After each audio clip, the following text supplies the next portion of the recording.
birthed ballet. France helped codify its terminology, but it's Russia that made this style of movement synonymous with its identity. If you look, a lot of the principal dancers, a lot of the dancers in the company, they either had Russian teachers, they either had Russian training. Russia has been on point when it comes to fanciful footwork. While in the United States, ballet is seen as entertainment for the elites, in Russia, it's mainstream culture. During the Cold War, America used popular culture to spread its views with things like movies and television. The Soviet Union countered with high culture in the form of music and ballet. The role of ballet in Russian culture has always been one that's connected to the government. Ballet is not just something people do or companies have done, but rather that this has become something that's seen as deeply connected to political power. Hey fam, I'm Iman, and this Sunday we're starting to beat outside of our regular studio and telling you how Russia forever changed ballet.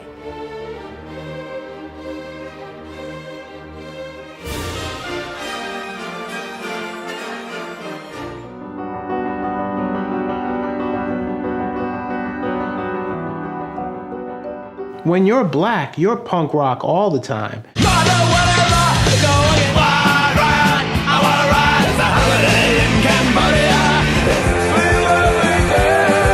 And that is the sound of punk.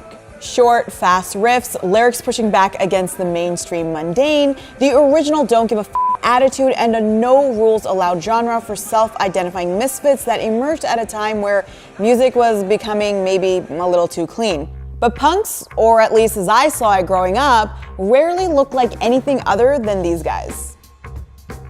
Hey guys, I'm Sana, this is AJ Plus, and today we're going to explore the very black history and present of punk music.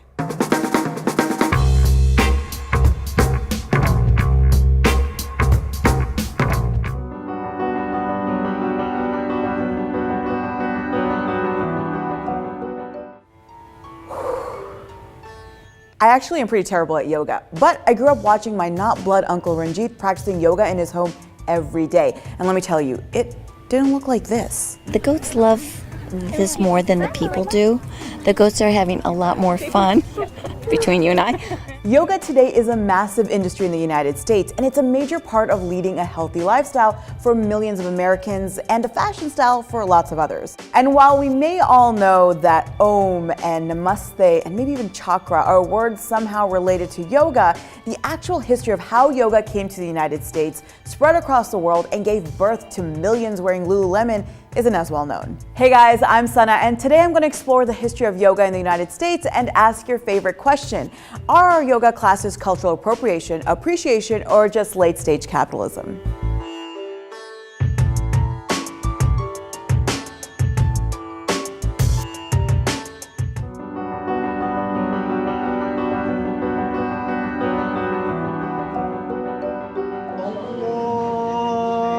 Allahu Akbar, Allahu Akbar, Allahu Akbar, Allahu Akbar. It's time for afternoon prayers, and the Muslim inmates in this California state prison are doing what was once forbidden, having an Islamic worship service. People couldn't gather in groups to teach and to practice the religion. Of the 3,832 inmates at Solano Prison, the chaplain estimates about 5% are practicing Muslims. The prison doesn't track religious identity, partly because it's so fluid. And religious expression is a barometer for how Islam has evolved within the US penitentiary system. Hey guys, I'm Shreen, and today we've traveled to Solano Prison in Vacaville, California to explore how the world's fastest growing religion has had to fight to find a home in prison.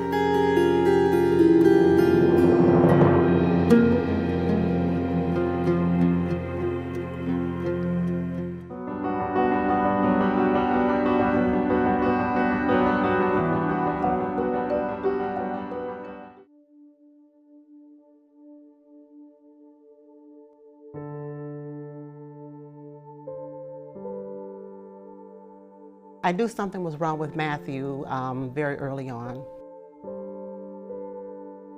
When you have your child, you have so many dreams. And it was like I felt like I was saying goodbye to all my dreams for Matthew. I mean, I named him Matthew Elliott Parker, which I felt like was a doctor's name or a lawyer's name. Even when I named him, I had already kind of prepared, like, this sounds like a doctor's name or whatever. So I had already prepared such high things for his future. And then when he was diagnosed, I mean, you know, I didn't know what it meant. And I felt like I was the only parent in the world who had a child such as Matthew. Everybody else's child seemed to be fine. Everybody else seemed to be enjoying raising their kids, and it was really, really tough for me. It was not a very enjoyable time. I actually went into like a period of grief. And then finally, I became motivated that I knew I had to get services for him.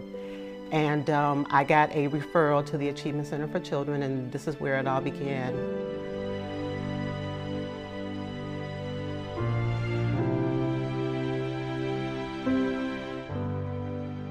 I'm a parent of a child with autism. His name is Kevin.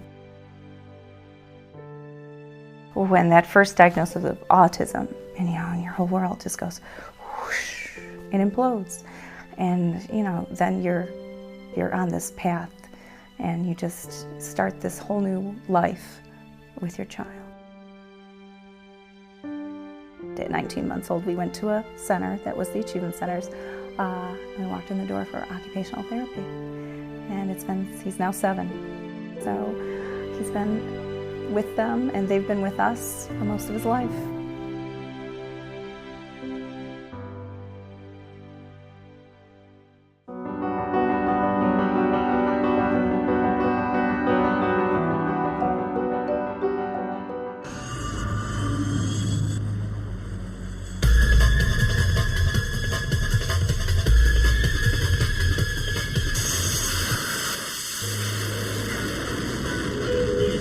Adrenaline rush.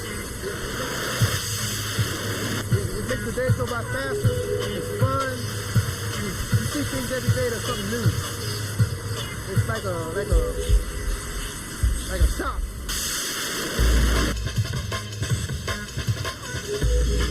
You get hot and heavy, you be scared. It's scary because you have birds landing, you got birds taking off. You gotta really keep the head on swivel. I like working up on the flight deck. It's pretty fun. It's exciting up underneath the planes and all. Get greasy, get dirty.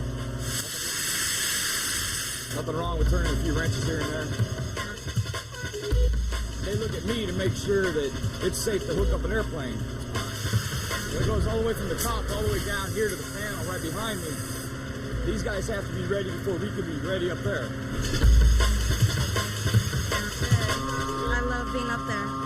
I really do. A lot of adrenaline going. It feels great.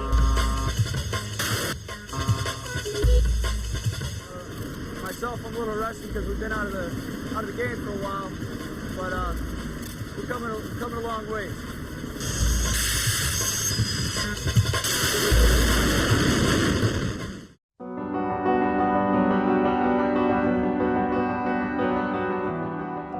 From humble beginnings in 1985 to one of the area's largest employers today, FedEx Ground is honored to call Pittsburgh home.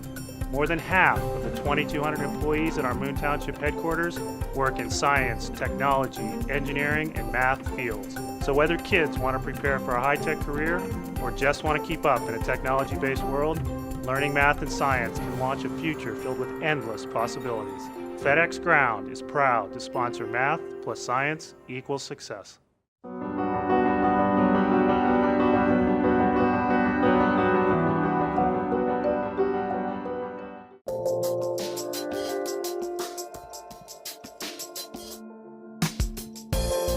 I was born in Jamaica. I come from Ghana. I'm Mexican-American, first generation. From Hong Kong. For me, because I come from a multicultural background. Raised here in Cleveland, Ohio, out of the projects. One of my colleagues is from Ecuador. As a child, I lived in Kenya, Nairobi. My parents are from Tibet. One of my uncles is in Dalai Lama of Tibet. The face of the customer is changing. Our customer base is changing dramatically. People want to buy from people they feel most comfortable with. You know, we sell paint, but we do that through building relationships. Sure, you have to look global Minorities have now become the majorities. That's America. We're always changing. I think the company as a whole should mirror exactly what the country is doing. Well, for all the right reasons, we should reflect our customer base. Not only financially, it's clearly a great business decision, but morally and ethically, it's the right thing to do as well.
I think what's really impressive is certainly the growth of the event. From what I remember of last year, it's probably 5 to even 10 times larger, which means that the scale of attendees and exhibitors is much, much greater, and so that's been really good.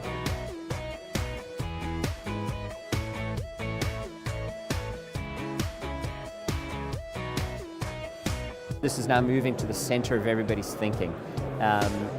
People are seeing the opportunities to disrupt whole industries, disrupt whole businesses, reshape businesses, create margin, and that's always exciting.